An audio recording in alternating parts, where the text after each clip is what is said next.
Olá e bem-vindos de volta à Dukascop TV. Eu sou o Ben Jones. Os protestos continuam em Hong Kong e a polícia começou a usar spray de pimenta e cacetetes contra os manifestantes. Amy Yuan Zhuang, da Nordia Markets, está na linha para discutirmos o impacto desses protestos. Vamos começar falando sobre alguns dos dados divulgados. Primeiramente, os números das vendas no varejo foram divulgados hoje e ficaram em 4,3%. Você esperava que o dado viesse relativamente forte?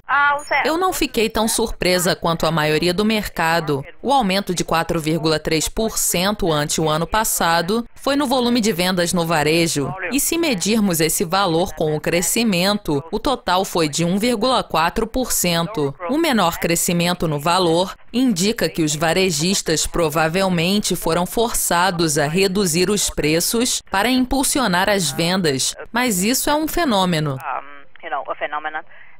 Outro fator importante foram os dados de outubro, incluindo a primeira semana do mês, que é tradicionalmente muito popular entre os chineses do continente que vão às compras em Hong Kong. Com os lançamentos dos novos iPhones, é possível que a demanda local e do continente chinês seja muito forte, especialmente considerando que iPhones e produtos iPod geralmente são 20% mais baratos em Hong Kong do que na China continental. Apesar dos protestos pró-democracia terem afetado varejistas da região central, outras partes de Hong Kong e Kowloon não foram afetadas. Na verdade, especialmente considerando a primeira semana de outubro, os locais afetados ficaram restritos a apenas uma parte da ilha de Hong Kong. E por isso, algumas lojas provavelmente foram afetadas.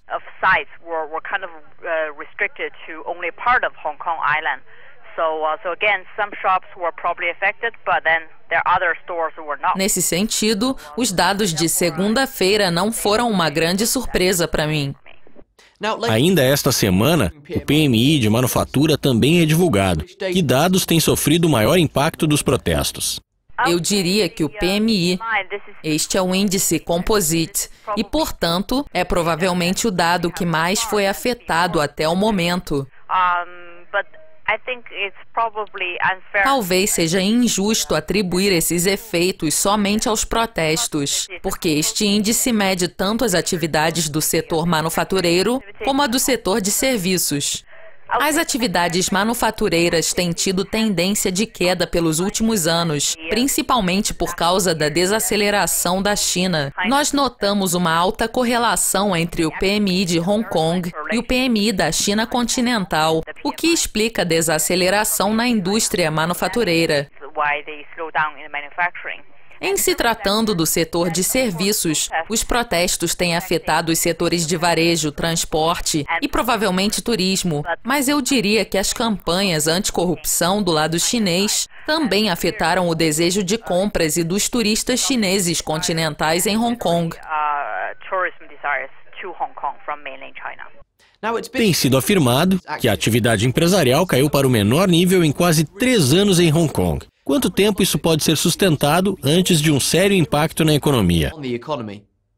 Eu diria que o grave impacto poderá ser visto nos números do PIB do quarto trimestre, e a economia será afetada pelos protestos, principalmente nos setores de serviços, varejo, transporte e turismo, que são muito importantes para a economia de Hong Kong.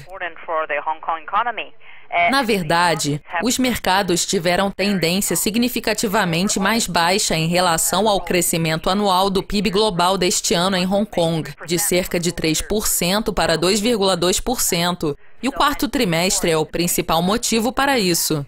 Se os protestos durarem mais, definitivamente a tendência para o primeiro trimestre será muito baixa, ou talvez se manterá para o primeiro semestre do ano que vem. Por causa da mudança de atitude entre os locais, no momento eu acredito que 80% da população seja contra o movimento pró-democracia.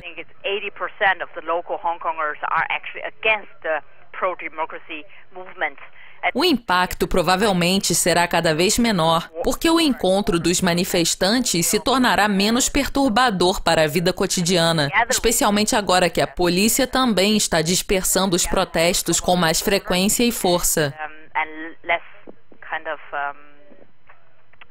Disturbing everyday lives less and less, especially now when the police are also clearing sites more often and more with more strength. No longo prazo, esta é uma imagem ruim para Hong Kong. Já ouvimos rumores de que alguns bancos internacionais estão considerando mudar suas sedes asiáticas para Singapura. Se isso for verdade, e acontecer não apenas com bancos, mas também com outras instituições financeiras ou empresas internacionais, esta poderia ser uma notícia muito ruim para a economia de Hong Kong. Amy, muito obrigado pela participação. Isso é tudo por hoje, mas continuem conectados para mais atualizações e entrevistas exclusivas aqui na Dukascop TV. Até mais!